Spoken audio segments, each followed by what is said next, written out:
Hello, and welcome to the Social Psychic Radio Show featuring Jason Zook.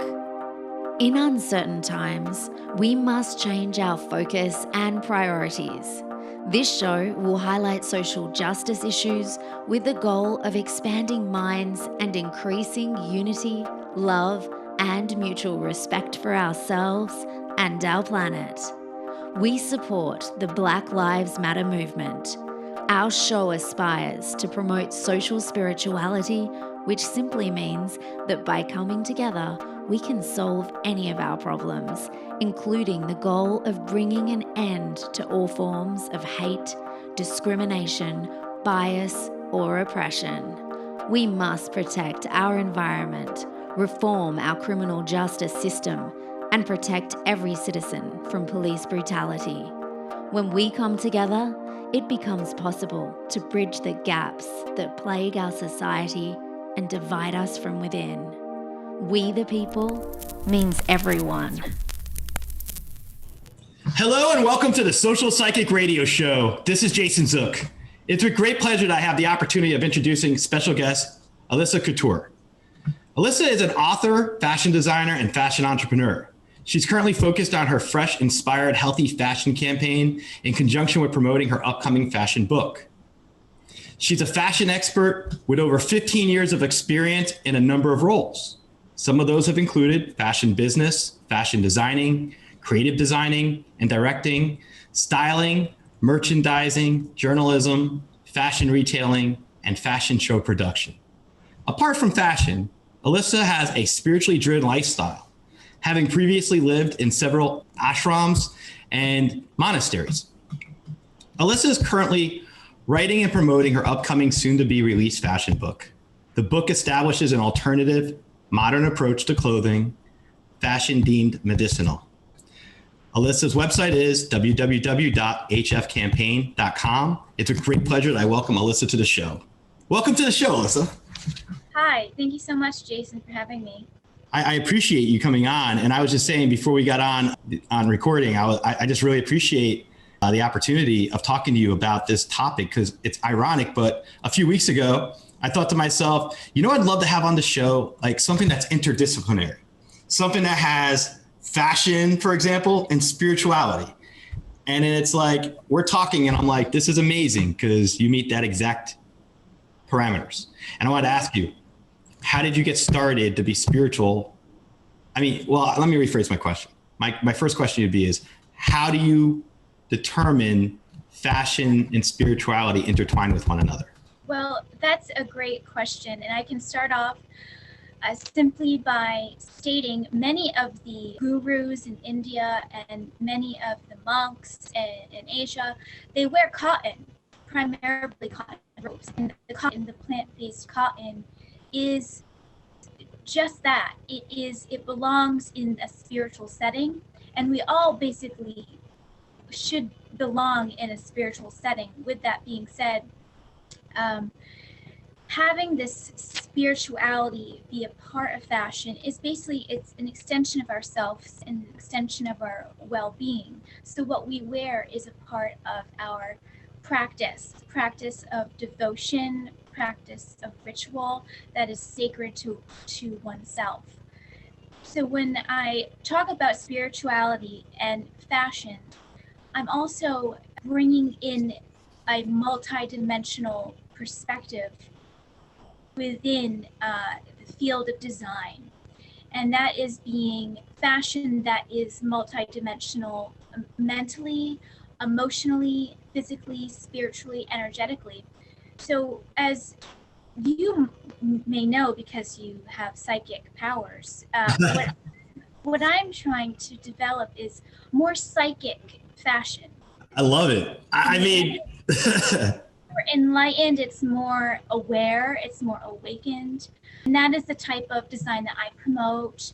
I was a fashion design student and I had a small handmade fashion brand. So I started developing my own clothes that were spiritually aligned with myself and in others collectively.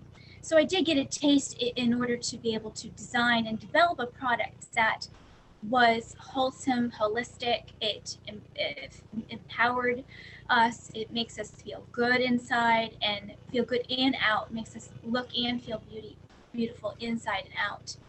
You and I share, I was looking at your materials, and I think you said spiritual awakening. I call it spiritual renaissance. Same thing.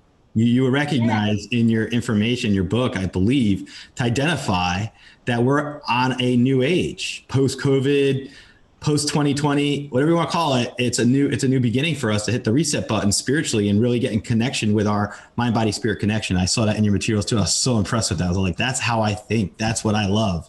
And mind, body, spirit. And I guess applying it to fashion, plant-based fabrics as compared to fake synthetic materials that could be toxic to us and restrictive and suppressive, right? Yes, exactly.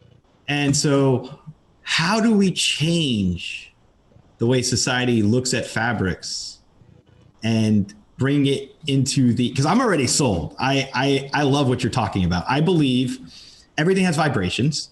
Crystals, for example, have vibrations. Why is it different that fabric or materials we dress ourselves with should be not having, have some vibrational energy to it, or has some ability to give us nourishment through our daily lives, right? If you have plants around us, we're part of nature. Plants are part of nature. It makes sense we should surround ourselves with plant clothing. Do you have a... Yes, there's new developments happening, but there's a lot of petroleum oil that's sort of getting in the way. For instance, they have a spa therapeutic glove made with an aloe vera treatment, which helps soothe the skin, but they're using a synthetic glove, which is made out of polyester, and that traps in a lot of the air, and it keeps the oxygen flow from happening. So there's also new developments, though, like the cactus leathers. There's a new leather that is made from cactus, but they're putting in 30 to 40%.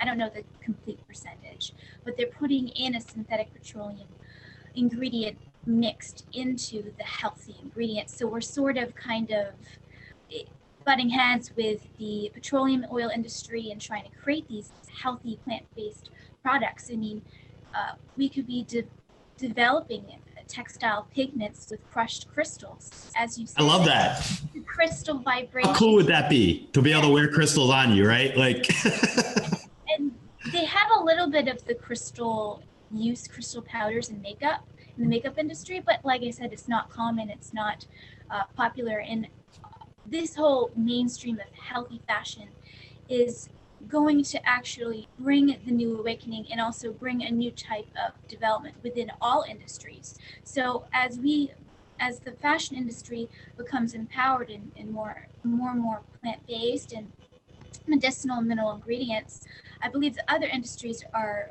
following suit, and also some are also just way more ahead of the game as well. So we're all kind of catching up, every industry together. And at this point, because there's 90% of synthetic fabric being used in the textile industry, it's about 90% at this point, considering that there's also rayon, and there's a lot of rayon being used, the silky faux silks.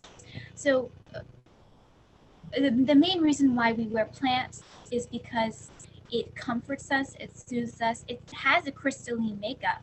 I have done some research, and the plant itself has a crystalline makeup. So when we wear the plants, it is crystalline-like, and it does absorb more of our negative energies that comes off us throughout the day.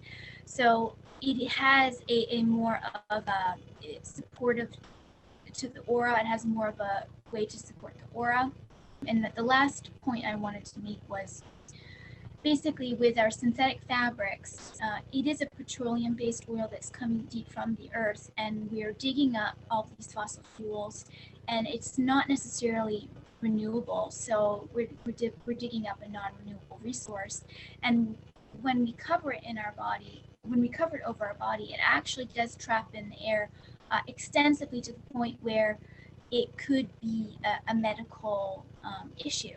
see that. And as you were talking, I was thinking of this. You think of petroleum-based products, I think of dead material from either vegetation life from millions of years ago or dinosaurs or whatever, that decomposed material of millions of years, right? We compare that to live plants that live on the earth, breathe like we do, and are part of our ecosystem.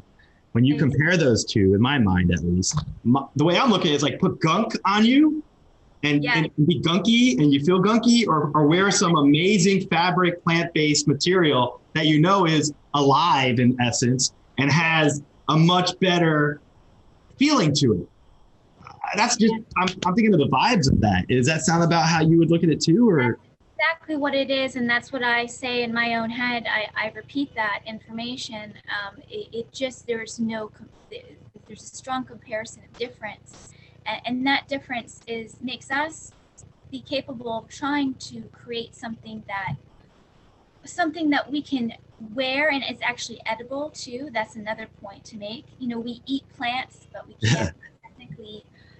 Petroleum oil is also made from gasoline. I mean, we don't necessarily know the types of toxic chemicals that are being produced. I know there's in the thousands, multiple thousands of chemicals that we're being subjected to, and more so it is coming from these acrylics and the polyester. And I have a polyester coat. I mean, I'm not dissing, I'm not 100% plant-based. I'm much better like me. But having an outer layer is not as bad as, you know, wearing first base layers as your plants. If I was in the tropics, I'd be 100% plant-based. But because people are in colder climates, we don't have incredible options. And what we do, we could design and develop a coat made with capic fiber. There is a 100% plant-based down faux alternative, and we could cover it in a flannel jersey fabric, and voila, you got a 100% plant-based coat. It's just not, we're not there yet and it could be. I haven't explored, I've explored the hundreds of thousands of fashion brands out there, but from the research that I've done, it's really not popular and it's not common. I love that. And I'm just thinking to myself how amazing it is that you are doing this. And there's one aspect of it I want to bring up too, is sustainability. If you wear plant-based fabrics, what's your footprint and carbon footprint and all that for global warming and the environment? It sounds like, I mean, I'm not sure the process used in making plant-based clothing, but I would think that if you're wearing plant-based clothing, and if it's contributing in a positive way to helping to reverse global warming and climate change, that would be even an added benefit that we could, talk about or stress upon for our audience, because, we're dealing with the real results of what global warming is doing to our society, and anything we can do to leave a zero footprint in our environment and be one more in union and harmony with the planet, look at Mother Earth as our mother, then I just see that all working hand in hand. Yes, so you're right on. And like I said, I agree with everything you say. And these are similar subjects that I think about. And ideally, if we produce more plants on this planet, it's going to help the planet breathe, for one. Yes. So I've actually developed a list of 36 different types of plants that we can start developing industrially in mass quantities. So if we start developing, instead of cotton and linen, if we start developing 36 different types of plants in a mass production, we're going to actually help nourish the planet and make the climate, like you said, lessen the climate change and all of that. And they said the third top polluter is the first is petroleum oil, and the second or third is fashion. And the reason why is because all of our materials are made from the petroleum oil. So we need to change this. Yes, the climate change, the fashion industry is affecting the climate change, as you say. We need to make some changes. So, and let me ask you this, and this might be a little beyond your book a little bit, but you've been in the industry for 15 plus years, and you've been in multiple roles as an expert. And by the way, you're the first fashion expert I've ever had on my show. So thank you for coming today. I really like this. This is cool. I love having spirituality applied to other areas of our world, because I think people can start thinking of spirituality, not just isolated, like, oh, a psychic, or go to church, or pray by yourself, or meditate. It's actually all around us, and it's part of what we are. But I want to ask you, looking at your situation and everything that you're doing right now, how do you think the fashion industry can make some conscious changes to implement plant-based fabrics and to be more green friendly and appropriately addressing the issues of our climate change that is going to be really ramping up if we don't make some massive changes soon? Well, it starts with the designers, but it also starts with the textile designers and the fabric and textile manufacturers that are making fabrics. But the demand really does involve the population at large. If we all buy cotton and linen, everyone's going to want that, and they're going to want to wear that, and it's going to be produced more. So it's really a collective. We're all really going to have to get involved together. I think the designers are a little bit stuck because they feel that, they want to make a buck. Whether or not they want to make a buck, they know that synthetic fabric is cheaper, so they make products in the cheaper fabrics. But what we really have to do, I think, as an industry, is bring the trend in the health and the wellness part of it and get that more involved in, like, the big mass Whole Foods markets. I don't know if you know about Whole Foods, but all these large organic grocery stores, they're entirely made up of natural produce, but they're large and they're mass.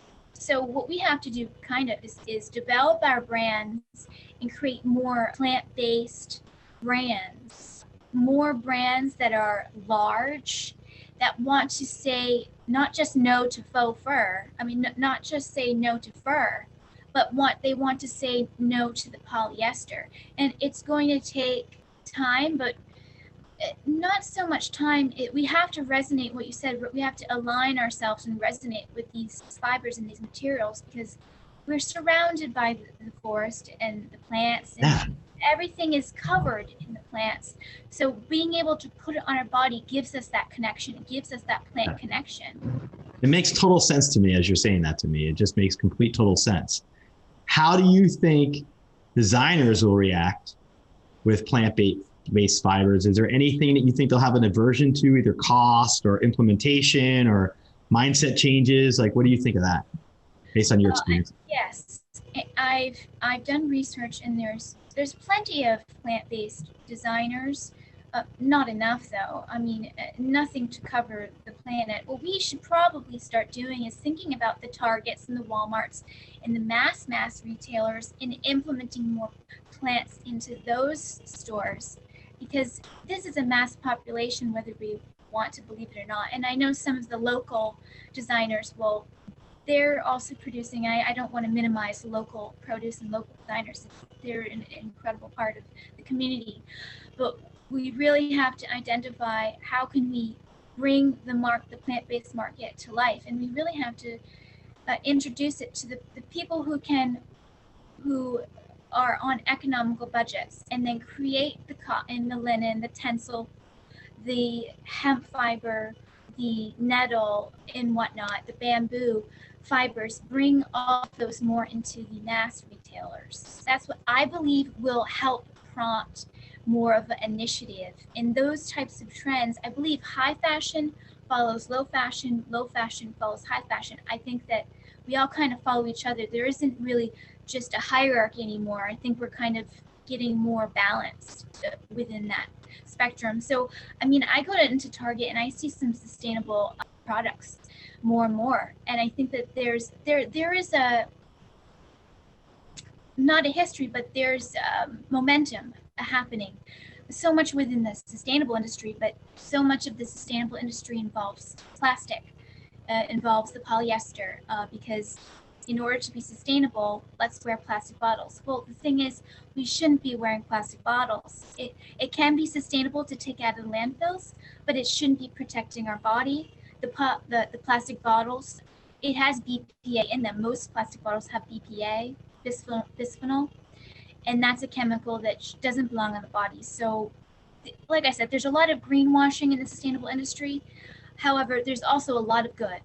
And I think the sustainability is basically giving the healthy fashion, the health and wellness fashion trend sort of a stepping stone in order to, let's get to not just helping the earth. If we help our body, Everything. Yes, if we help our body, it's going to help everything. Yes. I love that. I want to get into your book, Healthy Fashion, The Deeper Truths. And I love metaphysical concepts. And I know that your book has mind, body, spirit in it. We were briefly talking about it earlier. I want to ask you, like, how's been the reaction from colleagues, others in the industry when you talk about this concept? How have they received it? Well, it's a new book, and I have it right here. This is the sample copy. Wow. Is the sample copy that I got from my publisher. Congratulations. It looks great. It has a nice texture to it. It's really pretty, the pretty color. So this book, it is quite metaphysical. It has a lot of mysticism and esoteric subjects that I talk about, and they kind of involve the spiritual realm, not so the religious realm, but the spiritual realm, and then with the energy, the energy body, the fabrics with the energy body. That's also Oh my God. Metaphysical, because not everybody believes in the aura. I didn't mean to interrupt you, but I get premonitions sometimes, and I just got one with you. I feel like this is going to be a success, and you may make a video related to your ideas from this book. A video? A video production of something related to your concepts from your book. Yeah, because I literally thought about it. I can see you doing a video, and it's going to be successful, and it'll be on either one of the platforms. You know, it's going to be like, like Inconvenient Truth was in the early 2000s with Al Gore, I think it was, with global warming. I think that's the, if I remember correctly. But I feel like this is a niche. It's beyond a niche. It's like you're signaling the alarm for the fashion industry to get on board with everybody else, that we've got to make these changes and be sustainable and healthier and spiritual and balanced. And I can feel all that in your energy. So I see you doing a video, a film production. So yes, I think that would actually help a lot. And I hope to do that. I actually did. Fall of 2022. Well, yeah, okay. That's what I get, the time frame, because you're going to be doing this book for a while and going around tour and promoting it and whatnot. And then I feel like you're going to come off that into the holidays, and then you'll get into 2022, but you're busy as it is.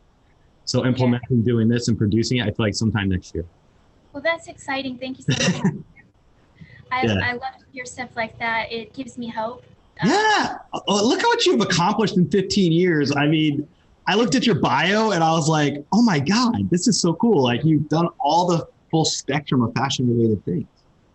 I'm not getting off topic, but I'll ask you about your background. Out of all the different things you've done in the fashion industry, what was your favorite, or what is your favorite, and why? Well, I would say when I was able to do my handmade fashion brand, I was making all of my clothes from scratch. I was selling them in some e-retailers and some small boutiques, and that was really one of my favorite, because I went to fashion science school, and I love the creative energy behind designing and draft patterning, and I just love it. I love designing. You're good at it. I sense that in your energy. It's a natural talent. It's an ability. It's your passion. It's your creative expression. It's the inside of you that comes out. It's like you bring this into being because this is a part of you that you can share with everyone else. Yes, and I was at the Whole Foods local pop-up shops, and people were coming up and they were buying them off the rack, and it was feeling great because they were really responding to my product, and it was the most rewarding, I think. Yeah. I could see you doing more of that again in the future. I would hope so.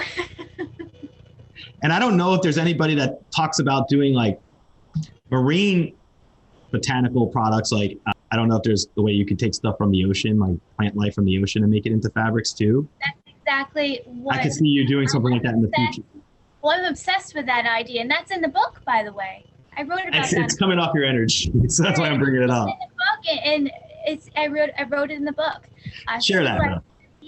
I believe sea life is going to be a major part of the fashion industry and textile industry in the future. Yes, definitely. I could see a fashion show with like mermaids and people dressed in the, not dressed as mermaids, but on the sidelines, the decorated. Yes. And you're going to present, or someone, and you're going to be involved in this. It's going to be a presentation of these kind of materials. Well, I would be. I don't think I have the mind to design. You're going to collaborate. But I definitely would like to produce and make it, prompt it. Yes, it's such an amazing texture, and the energy of it is like the way oh wow. It is the crystalline texture and energy of the crystal. Seaweed is incredible type of plant. And how plentiful is it in the ocean? I mean, well, we could grow it in farms. yes. We could have sea farms. I think that would probably be the best route to take. It just sounds amazing if you could do that. It's like having a plant-based burger, right? You start at small stages, but doing it for clothing and doing it for the fashion industry sounds amazing. I mean, I love it. Oh, thank you. tell me this, your book. Tell me a little about why you wrote Healthy Fashion. Okay. Reason being, it was a few years ago, and I was actually at a monastery living as a cook and kitchen manager, and Wow. well, the monk was actually an author himself. He wrote about 16 books, and I got a little motivated. And prior to that, when I was working as a manager at a retail shop, I was also thinking I had all these ideas, and I wanted to write a book, and I didn't even know why I wanted to write a book at that time. It was a few years ago, 4 or 5 years ago. But then I finally started having all of these ideas when I moved to Mount Shasta, which Mount Shasta is a spiritual vortex, an energy vortex. It's supposed to be a spiritual center with a lot of activity, occult activity there for the most part. But I started to have these, not visions, but more like a channeling inspiration. There was just something coming through me, and these ideas and these visions, I really wanted to bring them to life, and I wanted to write about them. And so I started writing, and it was a very slow process. But I believe with my background in living at the yoga and the monasteries, it really prompted me to kind of slow down and get into that rhythm.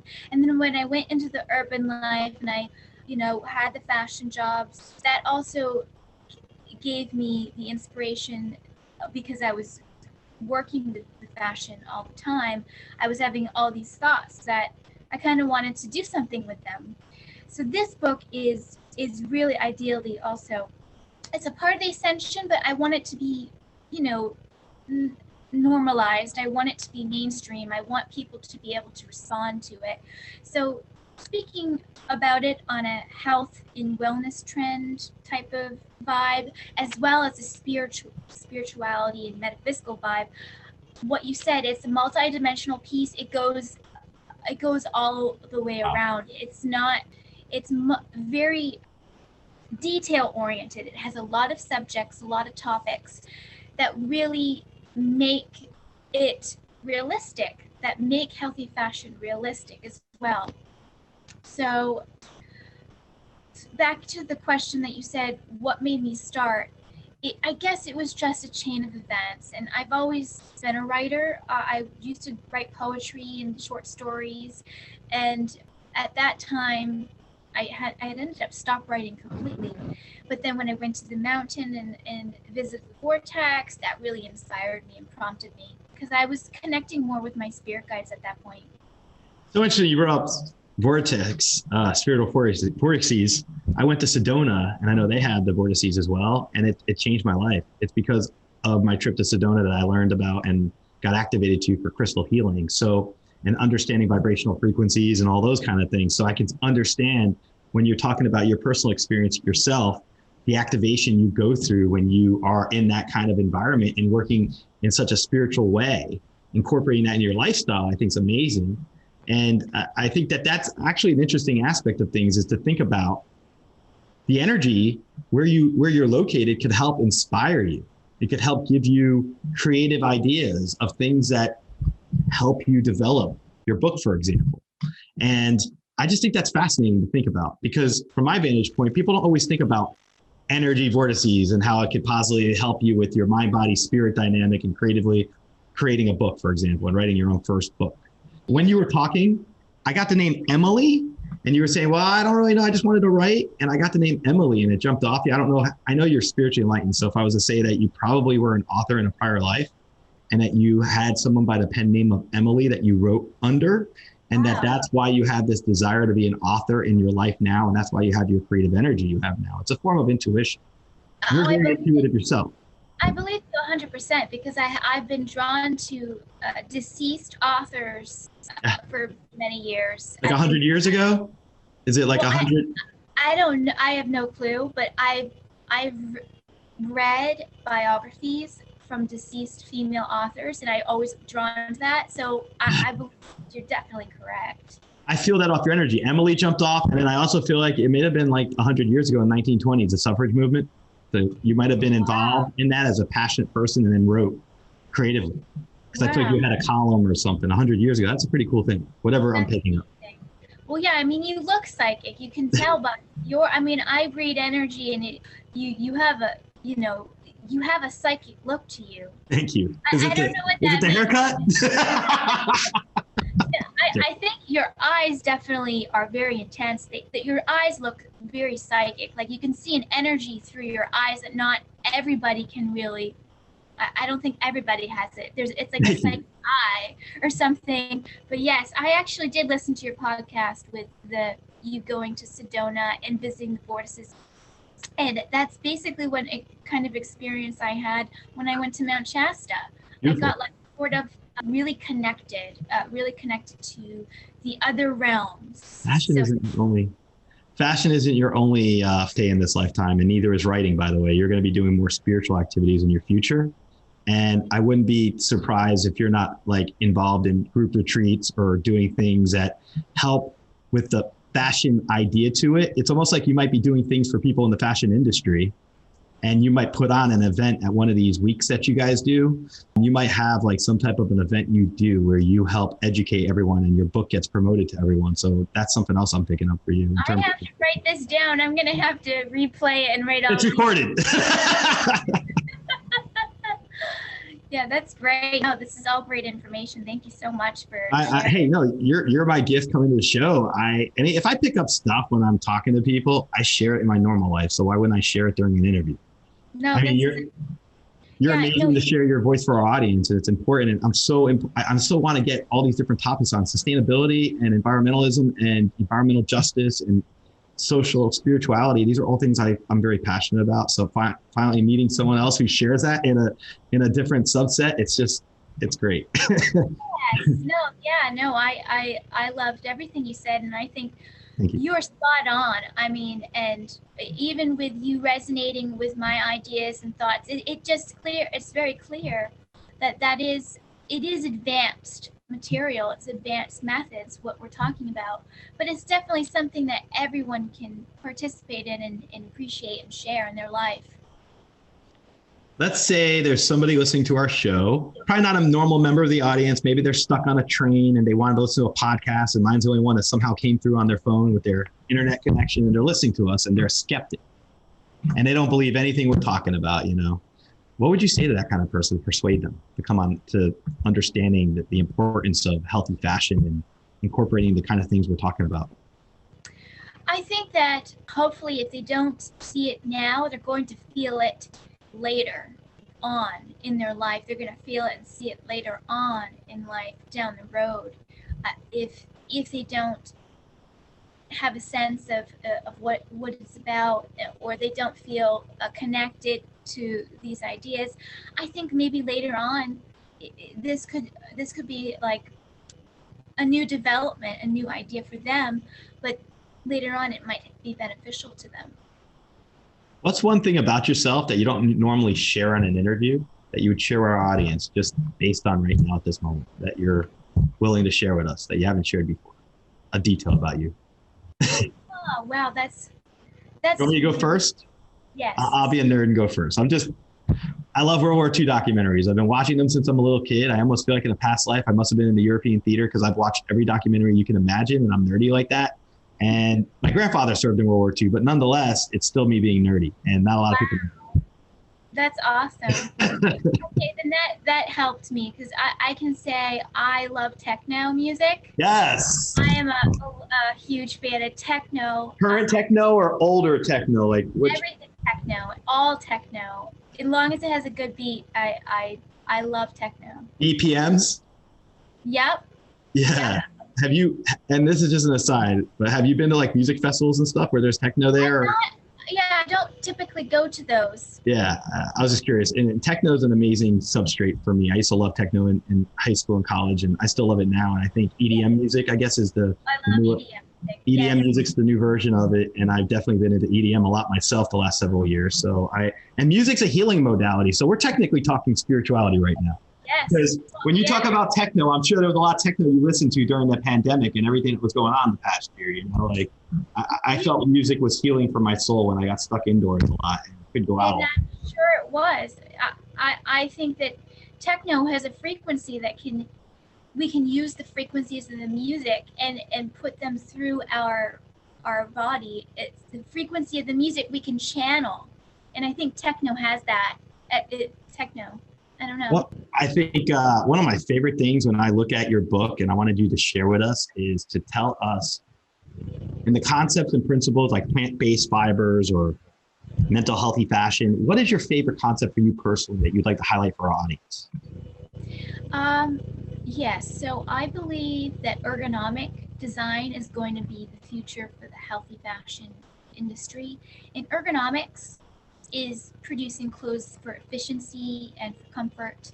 And it is one of my favorite topics because a lot of designs that are being produced, they are not designed ergonomically. They're not completely comfortable.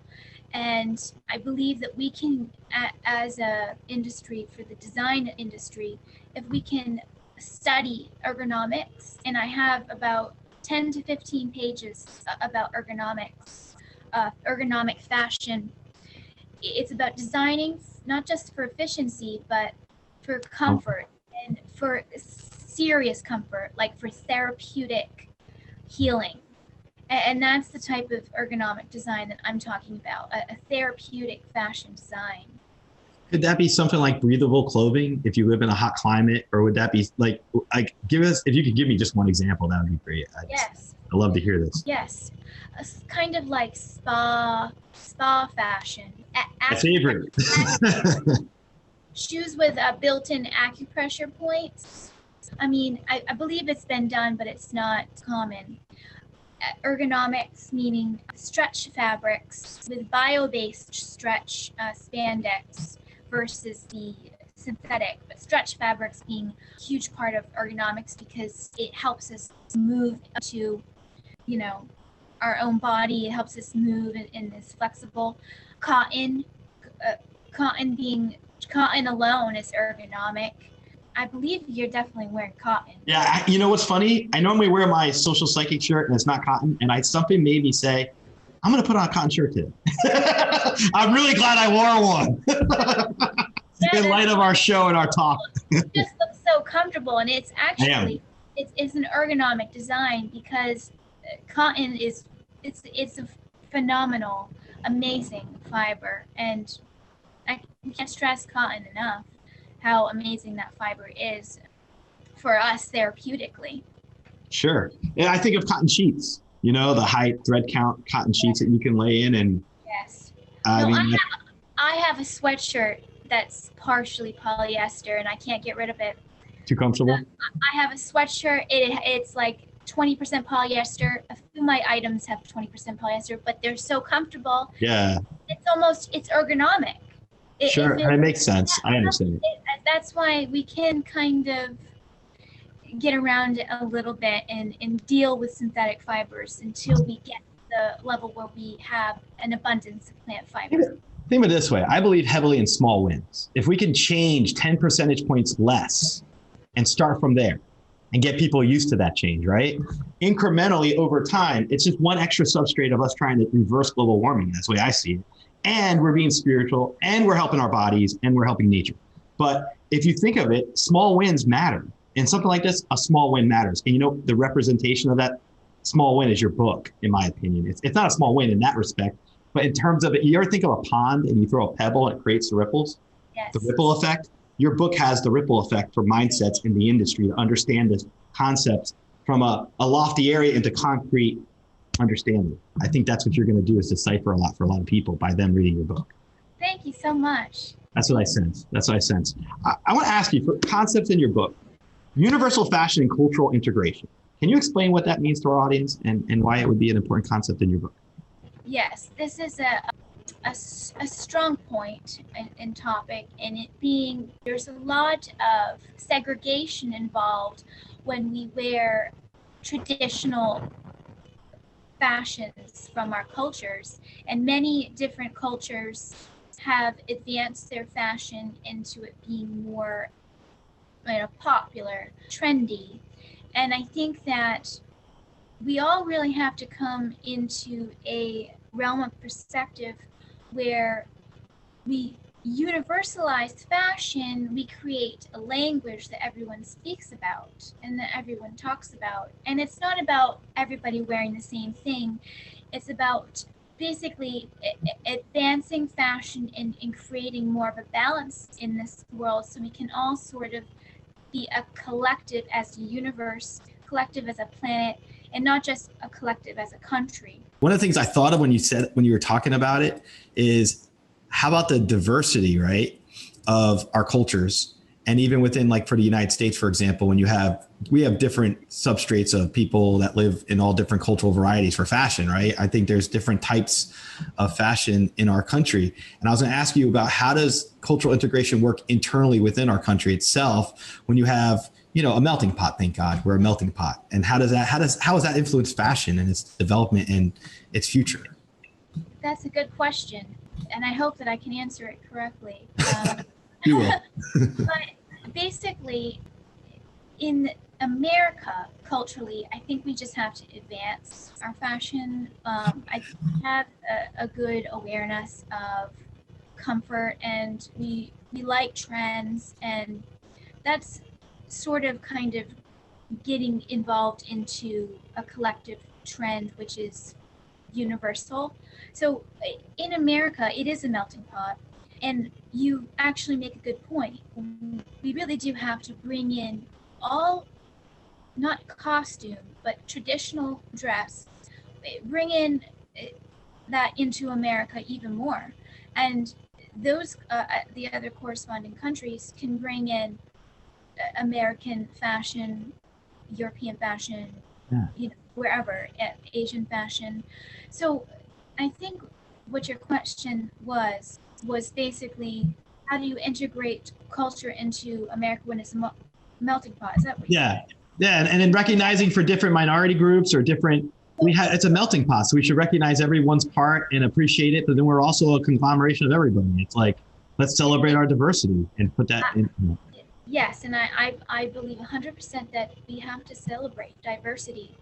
And I also believe we also have to celebrate fashion as a tool to bring us into the future.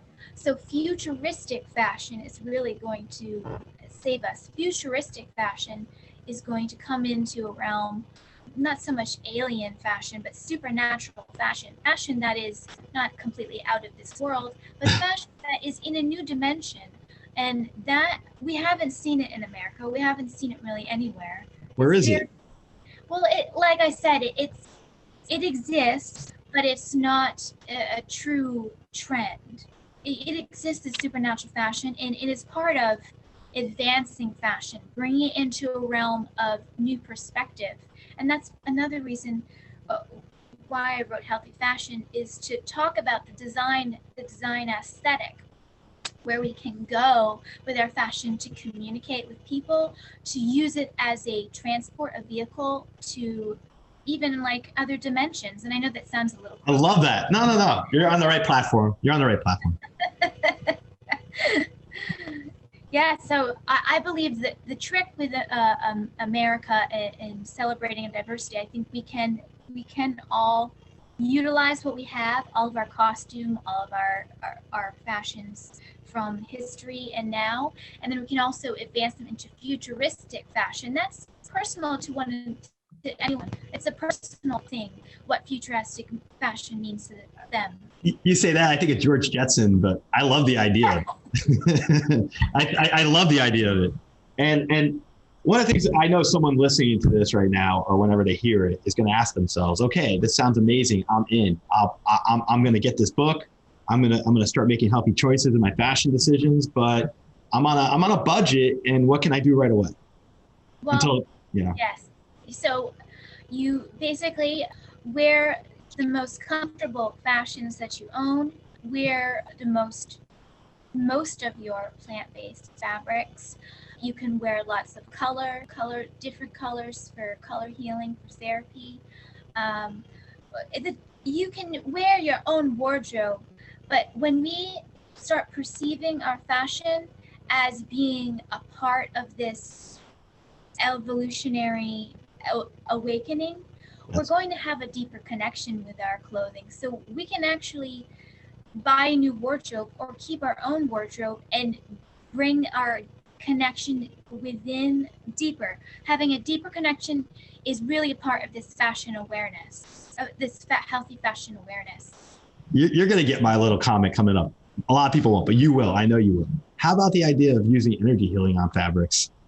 Like energy healing on fabrics? Like you're wearing clothes and you know how you do Reiki healing and stuff? What about actually trying to utilize that methodology or that concept into when you're creating your fashion, your clothes, your brands? And then you could say, this brand has been, created and has also been cleared with Reiki energy or whatever kind of spiritual idea you could have. It's just an idea. Spiritual clothing. It's just something. No, that's an amazing idea. It's not documented in my book. However, I don't know if I've heard similar things, but nothing exactly what you said. But yes, I believe clothing can be charged. That'd be so cool, right? Can you imagine? No, that is a part. Think of it this way for 1 second.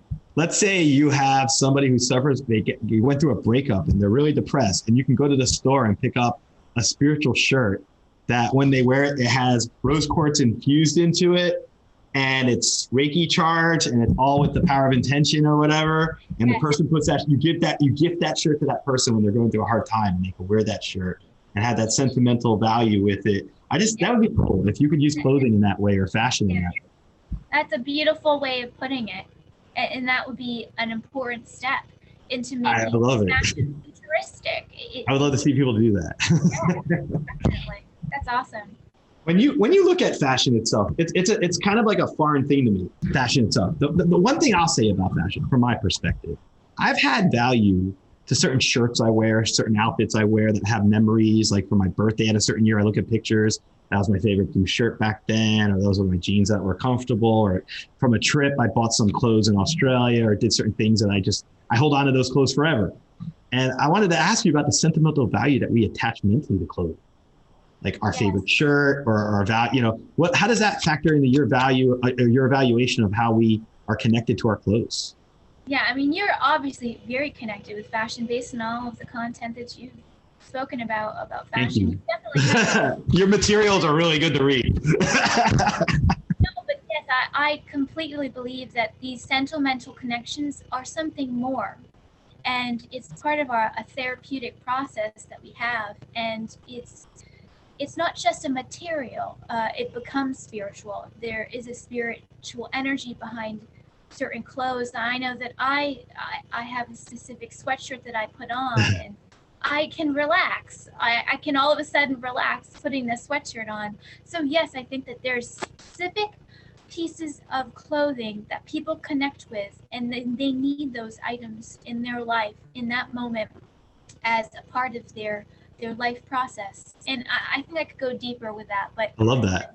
Yeah, that's what I think. I mean, I got to tell you, I feel like I am being spoiled talking to a fashion expert right now who's spiritual. It's like, I'm sure you're enjoying, but it's fun for me. I feel like this is great. It's like, you got an hour to talk to someone who's amazing, to share their viewpoints on things that you don't get to talk to many people about. And probably our audience probably doesn't hear much about, because how many people are in the fashion industry promoting spirituality at the same time, and sustainability and plant-based fabrics? No, thank you. I'm actually thrilled that you're so interested in the subject. It's great to see that you resonate with all the information. It's really important for me to see that. So thank you. You're an ambassador in a way, if you think about it. You're here to change minds, influence opinions, change minds in a good way, to have them understand there's something called plant-based fabrics that are important as alternatives to these disgusting polyester, fossil fuel oriented, outdated, outmoded, suppressive fabrics that we shouldn't use anymore. Yeah, exactly. Tell me about your healthy fashion campaign outside of your book. Sure. Share that with Yes. me. So the healthy fashion campaign is sort of in conjunction with the book. It's like I am sort of being an ambassador to what these topics and subjects convey, sort of bringing in the book into the world of the campaign. The campaign is like a magazine. I have a blog. I post on the blog twice a week. I also do a lot of social media, which includes part of the zine content, which has collages, fashion collages. It's really artistic. Mood boards, fashion mood boards, fun fashion. I like to introduce healthy fashion as fun fashion. Basically, the campaign is sort of kind of the extension of the book. It's support a campaign. Put it into action, right?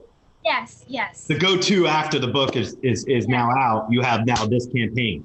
Exactly. So we're at a good spot for this one. How do we get people involved?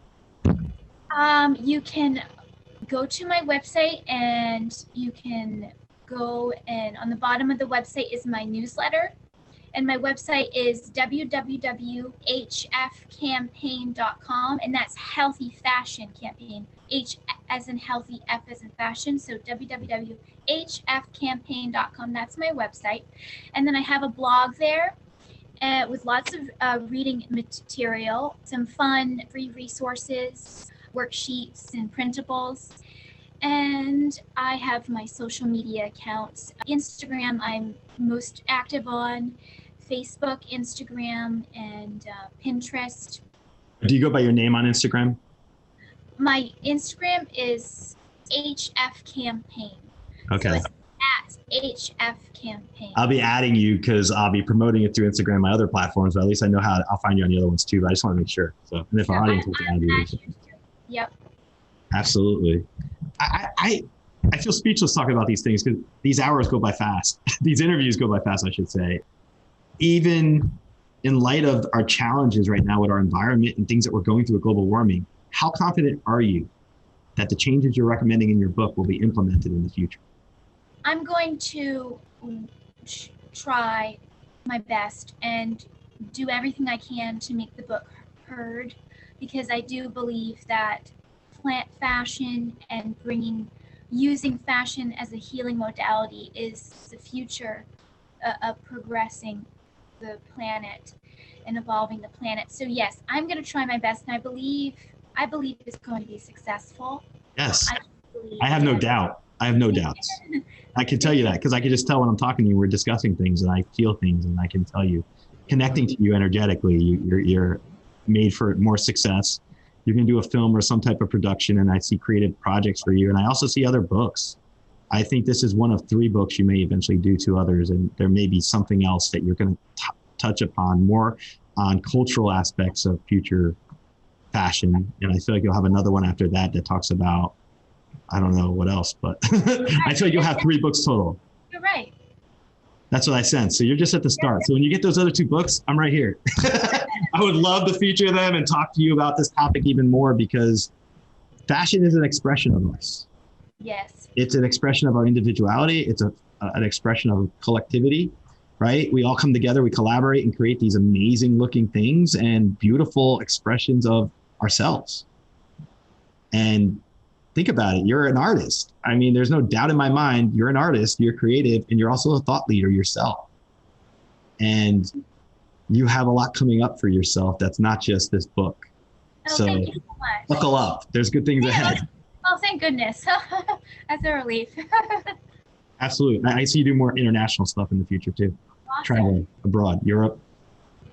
I just throw that in there before we end the show. So much. I mean, it's always hopeful to hear things from a psychic. It's always very. I went for a walk last night, and I'm in Tampa, and I went on River Walk. It's like a nice sidewalk along the river they created. And as I'm walking, we just wanted to stand and Tampa Cup, sorry. And so they called Tampa Champa because, all 3 teams won. And as I was walking past the sign, I looked at it for the Stanley Cup for the Lightning, and I had a premonition that Tampa's going to win the Super Bowl again. So I was like, should I share that on social media? And I did last night. My point is, we share things sometimes. It's important to share. And you making it your point and passion to create this book and to have the advocacy that you're doing right now, I feel honored to have you as an episode on my show for my audience, because what you're doing is so meaningful and important and is aligned with how I feel about our environment and things we need to change and things that need to just happen at this point. Spirituality is everywhere, and having it influence fashion and how we perceive things in our paradigms. I mean, I'm all about paradigm change and paradigm shift, and you're doing that. You're a catalyst for that. So I applaud you for doing these, doing this campaign and your book and everything. So thank you so much for having this show. I looked at your website and it's so interesting, and to be able to talk to a real psychic is really rewarding. I just want to thank Alyssa for coming on the show this afternoon and discussing and sharing her amazing viewpoints and just tying together spirituality, fashion, sustainability. There's a lot there. Expression, metaphysical properties, multidimensional properties. It's a lot. It's a lot to look at. But you know what? For healthy fashion and her healthy fashion campaign, looking at fashion as a healing modality, it resonates with me, and it should resonate with you too. We're living right now in unprecedented times, and we're coming back to our normal lives. And one of the things I've learned in the last 2 years is any healing modality that I can embrace that can make my life feel better and feel more worthwhile, I'm going to do so. I'm going to look into it. Look into this book when it comes out. Check it out, www.hfcampaign.com. Reach out to Alyssa. Find out more about her ideas, because I really think they're going to go someplace. And I'm just so happy to be able to showcase this for the show. So until next time, stay positive, because when you're positive, anything's possible. Thank you. Thank you for listening to this episode of the Social Psychic Radio Show. Don't forget to join us for another episode next time. If you enjoyed the show, we'd love for you to subscribe, rate, and give us a review on iTunes. You can also check us out on Facebook, and don't forget to visit the Social Psychic YouTube channel. Until next time, it's a big world out there. Keep an open mind, embrace your paradigms, and know that the universe is always yours to explore.